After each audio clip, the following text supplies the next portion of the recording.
Hi, I'm Gordon Jackson. I narrated Anthony Weathers' book, Why Ruin Another Life, and from time to time I come back to share a little bit about the story, to spotlight that is compelling, and also to really highlight ways in which the story is relevant to the here and now. This time around, I want to take a moment to really celebrate that March is Women's History Month, and it gives us a chance to really think about the role of women in our lives and the ways in which they've contributed to our society in all fields. But it also makes me think about women in this story and some of the challenges, and it reminds me of something that I think we know, but we may not voice often enough. That societal influences, having no or negative role models, can significantly impact an individual's life, contributing to a cycle of low self-esteem and poor decision-making that can potentially have harmful life outcomes. And this can manifest in a whole variety of ways, such as engaging in substance abuse or participating in risky behaviors or pursuing unhealthy relationships or tolerating abuse and tolerating being disrespected.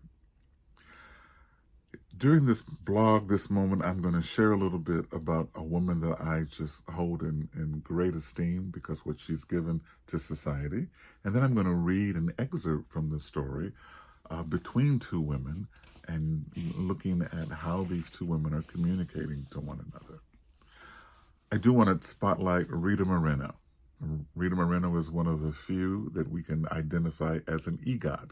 She's won an Emmy, a Grammy, an Oscar, and a Tony, and has had a thrilling career with so many accomplishments.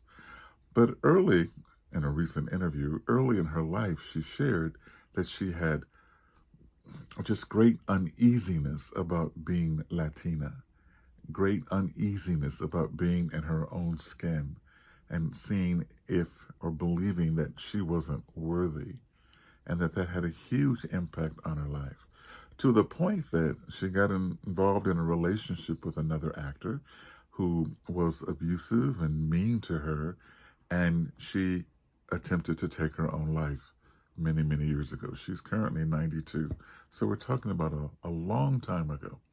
But her quote was, this actor, he was a bad guy when it came to women. I was such a different person then. I had all the makings of a doormat.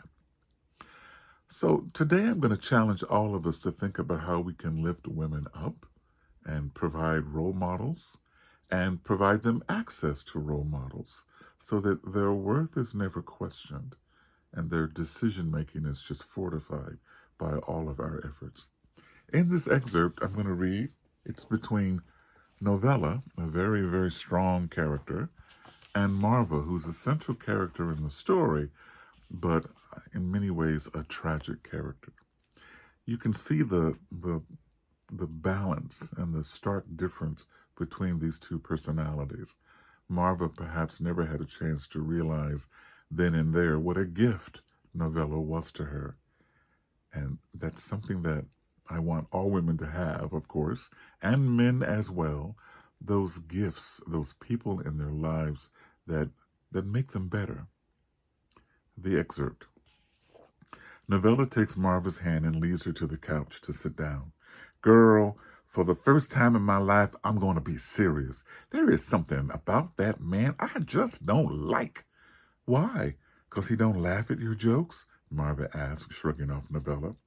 I tells you, he's not to be trusted, especially around them kids, Novella says, looking Marva in the eye.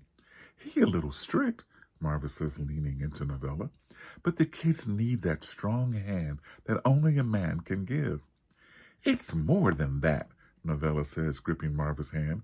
His tension's not good, I tell you. He don't mean you and them kids no good, and I don't appreciate the way he treated our precious girl. Marva tries to remove her hand from Novella's grip. He's just strict, that's all. You're making a mountain out of a molehill. Mark my words, Novella says, waving her finger. He is not a good man. He's sneaky and mean. All you have to do is look in them there eyes. Y'all just got off on the wrong foot, that's all, Marva says, getting up. He's a good man. Girl, is that wig too tight? Novella asks, tapping Marva's head. Is it stopping the blood to your brain? When you read the book, you'll realize how good it would have been for Marva to have listened to Novella. Read Why Ruin Another Life by Anthony Withers. I'll see you again.